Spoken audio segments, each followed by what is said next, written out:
Come closer to the fire, my dears. Tonight, Papapage has a tale for you. One whispered through the crashing waves of Mobile Bay, carried by winds thick with salt and sorrow. This isn't just a ghost story. No, this is a curse born in fire and carried across centuries. They say it began with a steamboat, a grand and noble lady named Eliza Battle. She was the pride of the Tombigbee River, built in the heart of Alabama, and launched in the year of our Lord 1852. Gleaming white hull, red trim, polished brass fixtures, folk called her the floating palace of the South. She carried cotton, yes, but more than that, she carried souls, planters, merchants, gamblers, and the unlucky drawn to her allure. Captain Asa Stone, a man with silver hair and a spine like iron, commanded her with reverence. He believed no harm could befall the Eliza, and perhaps that was his first mistake. Hubris, my dears, is often the wick that lights the flame. On the night of March 1st, 1858, the Eliza Battle made her final voyage. She was headed downriver from Columbus to Mobile, weighted with bales of cotton and over 100 souls aboard. The night was cold, unseasonably so, and a bitter wind howled through the pine forests that lined the Black River. The fire began below deck. Some say it was a lantern knocked loose by a careless porter. Others whisper it was sabotage, that someone on board sought revenge, though no culprit was ever named. Regardless, flames took root in the hold and found eager fuel in the dry cotton. By the time the alarm was raised, it was already too late. Fire licked up through the floorboards, caught the drapes, and climbed the grand staircases like a devil on all fours. Passengers screamed, stumbling in the dark smoke. Some leapt into the icy river, their silks and boots dragging them under. Others burned where they stood, praying as the fire consumed them. Captain Stone refused to abandon ship. Witnesses on the shore said they saw him on the upper deck, his coat ablaze, saluting the river like a man greeting death. Of the 100+ on board, only a handful survived, plucked from the black waters by fishermen or washed ashore days later. The Eliza Battle sank in the shallows near Nanophalia Bend. Her charred hull was never fully recovered. The river took her, and with her, the lives and sins of all aboard. But, my dears, death was not the end of her tale. It was only the beginning. Weeks after the tragedy, whispers began. First from ferrymen, who swore they saw a great vessel drifting through the bay at night, wreathed in flame but never consumed. Then from lighthouse keepers, who reported strange lights in the fog, bright and flickering, moving with eerie purpose. Old seamen claimed they could hear music drifting across the water, the soft wail of a violin, the faint echo of laughter, followed by screams. And sometimes, just before the sky turned dark and storms rolled in like devils on horseback, the silhouette of the Eliza Battle would emerge from the fog, her decks aflame, her windows glowing, her smokestacks belching fire. They say she brings ruin, that when she appears, a storm follows, that those who see her are cursed to drown, to burn, or worse, disappear without a trace. And every soul, she claims, joins her ghostly crew, forever sailing a river of smoke and flame. But, as with all legends, this was just the beginning. Papapage has much more to share about the cursed lady of the river. So stoke the fire, my dears, and lean in close. The river remembers, and the dead, oh, they don't always stay buried. The spring that followed the fire was a restless one. Rain fell heavier than usual, and the bay's waters rose like something alive. Old-timers in Mobile swore they could hear cries on the wind, and the local papers, cautious as ever, refused to print the rumors. But the people talked. They always do. A young couple, newlyweds Henry and Lila McCrae, were the first to report a sighting that year. They were out for a stroll on the shoreline near Fort Morgan, the sky a bruised gray, the scent of rain thick in the air. Henry had just lifted the hem of Lila's dress from a tide pool when she froze, staring into the fog. He turned to follow her gaze and saw her. The Eliza Battle. She loomed half-hidden in mist, her decks aflame yet undisturbed, her paddle wheel turning without a sound. Lila swore the ship passed silently across the horizon, no wake behind it, and in the wind she heard music, something soft and mournful. That night, their home burned to the ground. The cause, officially never found. They moved inland, far from the water, but Lila was never the same. She spoke to shadows, flinched at the sound of violins, and sometimes woke screaming, claiming she could feel the heat of phantom flames. Then there was Elias Rook, a ferry captain from Bayou La Batre, a skeptic, a man who mocked the tales at taverns, tossing back whiskey and laughing at ghost stories. Until the night he ferried cargo through the bay alone. A storm rose fast, as they often do, and he lost visibility. He later swore, drunken or not, that a ship passed across his bow, so close he could see the passengers on board. But they weren't people, not anymore. Charred figures, faces blackened, some with glowing eyes, others with gaping mouths frozen in eternal screams. One figure pointed at him. Rook abandoned his post that night. Never sailed again, took to religion, built a church by hand with wood from his own boat, and never spoke of the ship again. Tales like these were whispered in kitchens, passed down through families, and warned to children when they neared the water. And with each passing year, the Eliza Battle returned, always before storms, always trailing misfortune. By the 1880s, sailors had begun keeping charms on board, crosses, bottles of bay water, locks of hair from loved ones, anything to ward off the ghost ship, but none of it worked. Those marked by the Eliza met the same end, and still the bay waits, the mist rolls, the flames rose, the flames rise. You listening closely, my dears, because Papapage isn't done yet. Not all who saw the Eliza Battle lived to tell of it, but some, oh yes, some did, though perhaps they wished they hadn't. In the early spring of 1892, a group of young men from Mobile formed a traveling gospel choir. They called themselves the River Sons, and their harmonies were said to draw tears even from the hardest men. On the eve of Palm Sunday, they were invited to perform in a small fishing town west of the bay. Rather than travel the muddy roads, they borrowed a ferry boat and sailed through the bay's foggy waters, laughter and hymns echoing into the night. They never made it. 3 days later, their ferry was found run aground in reeds, the deck scorched, the wood warped by impossible heat, yet no fire had been reported that night. No bodies were ever recovered, only a single boot, charred black, and a melted harmonica remained.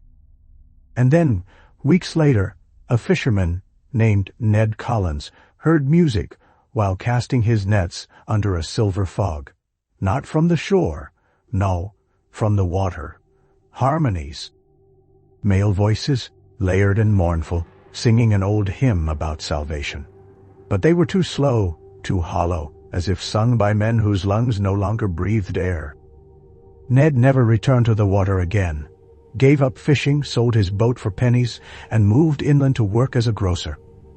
He told his story only once, late in life, with tears streaming down a weathered face. The Eliza Battle doesn't just show herself, my dears. Sometimes she sings. And when she does, someone always vanishes. There was also the tale of Miss Camellia Sweet, a school teacher from a long-forgotten bayou town.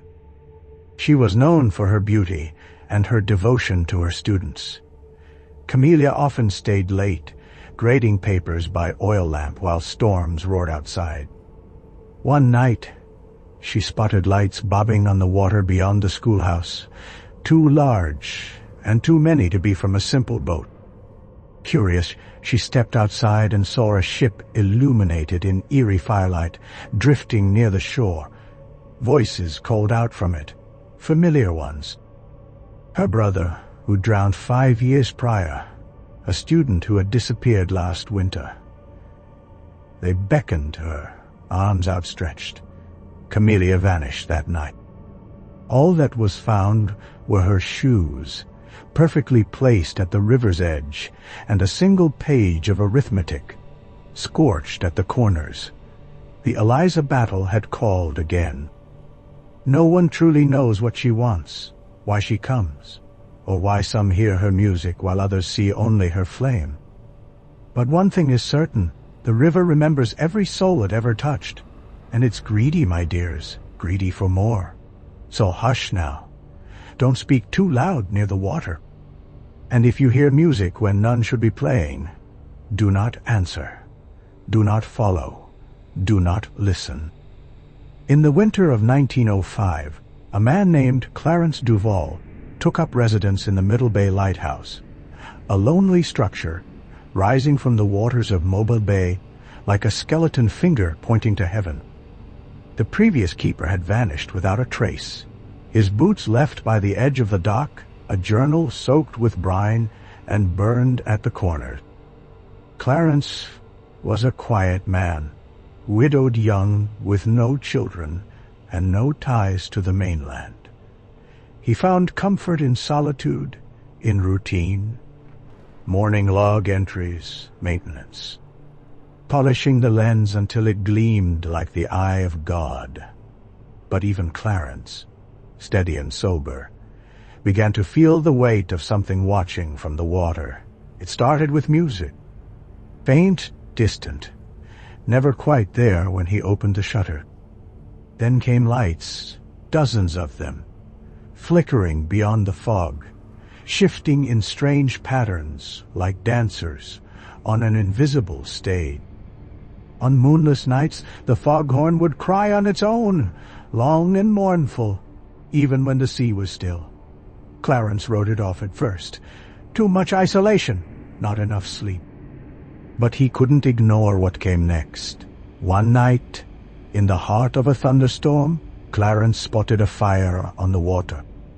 He reached for his spyglass and saw her, the Eliza Battle, burning brightly, but leaving no smoke, gliding without a ripple.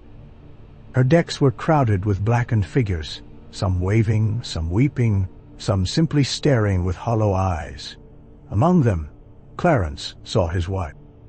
Miriam had drowned nearly a decade before, taken by the river during a spring flood. Yet there she was, pale and perfect, standing on the ghost ship's deck in her wedding gown, eyes locked on his.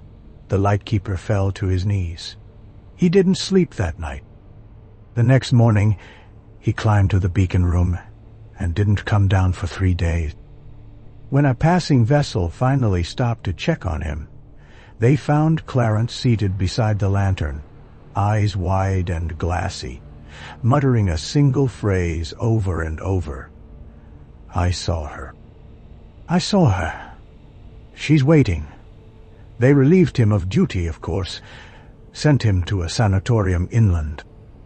But Clarence escaped less than a week later, hijacked a rowboat, and paddled out into the bay under a starless sky. Neither he nor the boat were ever seen again. But here's the twist, my dears. The lighthouse light, extinguished for repairs, flickered on that very night. No oil, no power, no keeper. Just a pulse of orange flame, burning like it remembered something. Or someone. Locals say Clarence made a bargain. That he joined the crew of the Eliza battle willingly, trading his soul for another glimpse of his beloved. A love so strong it defied death and sanity. And isn't that the cruelest part of all? That love in the end is just another hook the river uses to pull you under. Keep your lanterns lit, little ones. Papapage still has more to tell. The oldest men in Mobile speak of a sound, low, distant, like a bell tolling beneath the surface of the bay. It never rings during fair weather. Only before the storms. Only when the fog thickens and the birds vanish from the sky. They call it the drowned bell, and they say it belongs to the Eliza battle. In 1921, a diver named Edgar Flint was hired to explore wreckage from a capsized barge off Choctaw Point. He was an ex-Navy man, seasoned and skeptical, a man who didn't flinch easily, but on his third dive, something changed. When he resurfaced, his hands trembled. He refused to go down again. Said he saw something in the deep. A bell tower, submerged and swaying, its clapper swinging slowly, though there was no current. He swore he heard names in the bubbles, names of the dead, names of the drowned. Flint quit the job, moved to Montgomery, spent the rest of his life writing the same sentence in a notebook. The bell tolls for those marked. Then there's the case of the Sanderson twins, Emily and Eliza, named after the ghost ship herself, though their parents had never heard the story. Born during a lightning storm, they were strange girls from the start. They could sense the tide without seeing the water. Spoke to reflection. Drew ships in flame with chalk and soot. At age 10, they vanished during a family picnic near Bayfront Park. Witnesses say a fog rolled in so fast it swallowed the shoreline. When it cleared, the twins were gone. No footprints, no screams. Only the echo of a bell tolling from the waves. Later that night, the family dog was found howling at the water's edge, soaked and trembling, with seaweed tied around its neck like a sailor's knot. Some say the Eliza battle doesn't just claim the guilty. She claims the gifted, the touched, those born too close to the veil between worlds. Whatever she is, a memory, a curse, a punishment, she chooses. And once she does, the river obeys. So if you ever hear a bell at sea, my dears, and no church lies near, cover your ears, turn your back to the water, and do not speak your name aloud, because once she knows it, she never forgets. There's one tale they don't tell often, whispered only in the backs of bars or around dying campfires, because it names him. The one who still walks the deck of the Eliza battle, watching through the storm. Captain Asa Stone. You remember him, don't you? The proud commander who burned rather than abandoned ship.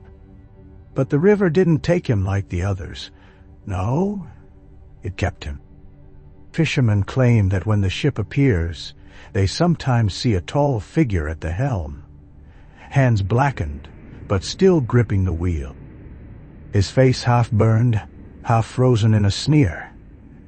And his eyes are alive.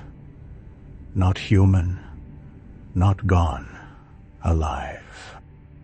In 1946, a tugboat captain named Reuben Briggs spotted the Eliza battle off Battleship Parkway. His account was detailed, recorded by both the harbor office and a priest who came to pray over him after. Reuben, said the ghost ship passed close, too close, and as she did, he looked up to the wheelhouse. And the captain looked back. Reuben dropped to the deck, screaming. His first mate found him minutes later, clutching his chest. He was blind for 3 days. When his sight returned, he claimed he still saw the captain in mirrors, in puddles, in the chrome of the tugboat's rails. They say Captain Stone isn't like the others. He remembers. He chooses. He decides who joins him. The most chilling tale came from a child, 8-year-old Nora Callahan, who vanished in 1953 while playing near the water behind her grandmother's house. She was found hours later, soaked to the bone but unharmed, standing in a marsh with a strange coin clutched in her palm. When asked where she'd been, she simply said, "The captain said I wasn't ready yet." She never spoke again. Some believe Stone is building a crew. Others think he's guarding something, trapped in a loop of flame and command, forced to relive his final voyage over and over. But there are those who claim he smiles when storms roll in, that he enjoys it, that he wants to be seen. So if you ever spot a man at the wheel of a burning ship in the mist, don't meet his gaze. He's waiting for you to blink. There comes a moment, they say, when the bay goes still. No birds, no breeze, no waves, just silence. It doesn't last long, sometimes only seconds. But to those who know, it's a warning. That's when the Eliza battle is near. It was during such a moment in the summer of 1973 that a storm rolled in without warning, and the barge Magnolia Belle, carrying Steele and 16 men, disappeared off the coast. No distress call, no debris, only the captain's log found bobbing days later, pages soaked but legible. The final entry read, "She is on the water." God help us. Since then, maritime reports have logged over a dozen similar disappearances, all near Mobile Bay, all preceded by that same eerie stillness. Some say it's the calm before a storm. Others know better. They call it the death pause. The most recent was in 1999, when a satellite picked up heat signatures over the bay in the shape of a ship, burning hot, yet invisible to the human eye. Weather was clear, waters calm. Yet that night, 3 vessels rerouted inland after spotting a flaming shape passing silently across their path. The crews refused to speak further. Locals have learned to watch the signs. Bells heard where no church stands. Music when the air is dead.